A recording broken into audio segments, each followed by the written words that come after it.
Pensez-vous qu'aujourd'hui la question de l'énergie trouve mieux sa place à la COP26?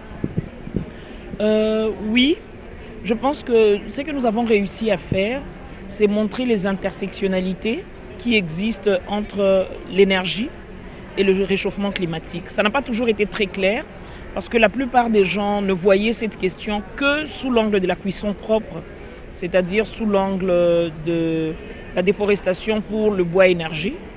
Mais aujourd'hui, on a réussi à montrer qu'il y a un lien entre le développement durable et l'électrification, et que sans développement durable, on allait forcément vers une déforestation sauvage qui ne produit rien en milieu rural et qui, euh, qui exhauste les ressources de la planète. Justement, par rapport à l'adaptation, à la résilience, quels sont les grands défis énergétiques qui se présentent dans ces domaines? Les grands défis énergétiques, c'est que le monde est en train de se développer très rapidement et cela demande une grande consommation en énergie. Et les énergies traditionnelles avec lesquelles le monde a fonctionné jusqu'à présent, ce sont des énergies non renouvelables. C'est-à-dire la première industrialisation, c'était avec le bois et le charbon. La deuxième industrialisation est venue avec le pétrole.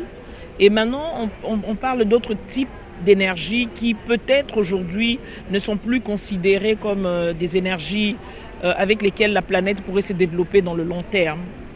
Par contre, les énergies comme l'hydroélectricité, le solaire, les éoliennes, la biomasse sont des énergies qui viennent de plus en plus sur les devants de la scène comme étant des énergies vertes, renouvelables et qui peuvent être consommées en très grande quantité sans tuer la planète. Et donc les défis, d'abord, c'était de le faire comprendre aux industriels, parce que ça prend du temps et ça prend énormément d'argent et d'infrastructures pour faire la transition d'une énergie vers une autre, mais ça paye dans le long terme. Parce que ça ne sert à rien de rester concentré sur des énergies qui sont en train non seulement de finir, mais en plus de tuer la planète sur laquelle nous vivons. La RDC, comme pays solution, c'est aussi des solutions énergétiques. Qu'est-ce qu'on peut retenir quand même des solutions qui sont aujourd'hui disponibles pour notre pays en tant que pays forestier? Je sais qu'on n'aime pas, on n'aime plus qu'on parle du potentiel de la RDC parce qu'on le connaît, mais je vais quand même le rappeler. La RDC, c'est 100 000 mégawatts de hydro et 70 000 mégawatts de solaire, plus ou moins. Et donc, c'est ça les solutions que nous sommes venus présenter. Parce que les autres pays, les pays limitrophes à nous, certains pays un peu plus loin, comme l'Afrique du Sud, utilisent le charbon. Et donc, ils ont des mines de charbon et c'est avec ce charbon-là qu'ils ont fait l'industrialisation de leur pays. Et quand on leur dit qu'ils ne peuvent plus utiliser ce charbon, c'est pas qu'on leur dit, on leur montre qu'ils ne peuvent plus le faire parce que, comme vous savez, ce sont des conventions internationales et donc il n'y a aucune force coercitive. C'est volontairement que les gens appliquent les principes. Quand on leur explique, ils doivent trouver d'autres sources d'énergie. L'Afrique du Sud est en pourparlers avec le Congo pour la construction du grand barrage de Inga et pour importer cette électricité. Donc si l'Afrique du Sud décide de changer ses sources d'énergie, c'est la RDC qui gagne.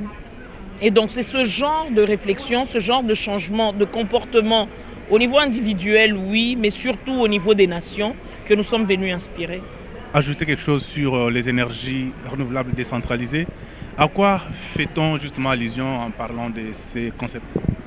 Euh, les énergies renouvelables et décentralisées sont des énergies qu'on peut consommer et au cours de la vie d'une personne, d'un être humain, ces énergies ont le temps de se renouveler. C'est ça une énergie renouvelable.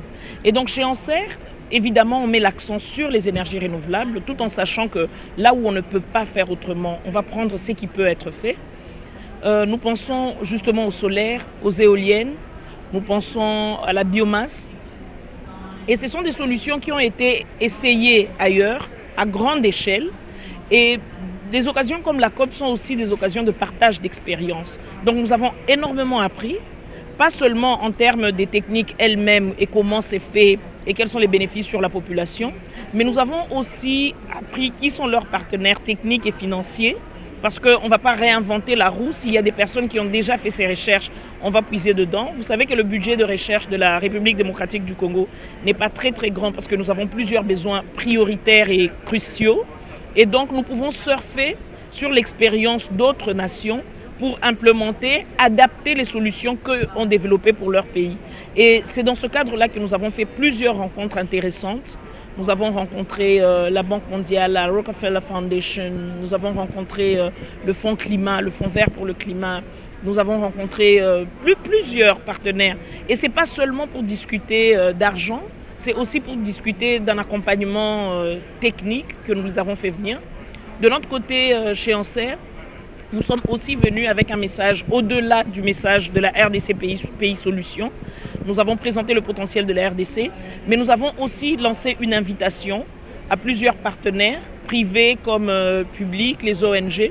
Nous voulons qu'ils viennent à la table ronde de l'Anser qui est organisée dans la dernière semaine du mois de janvier, où nous allons présenter des projets concrets qu'ils pourront financer. Merci.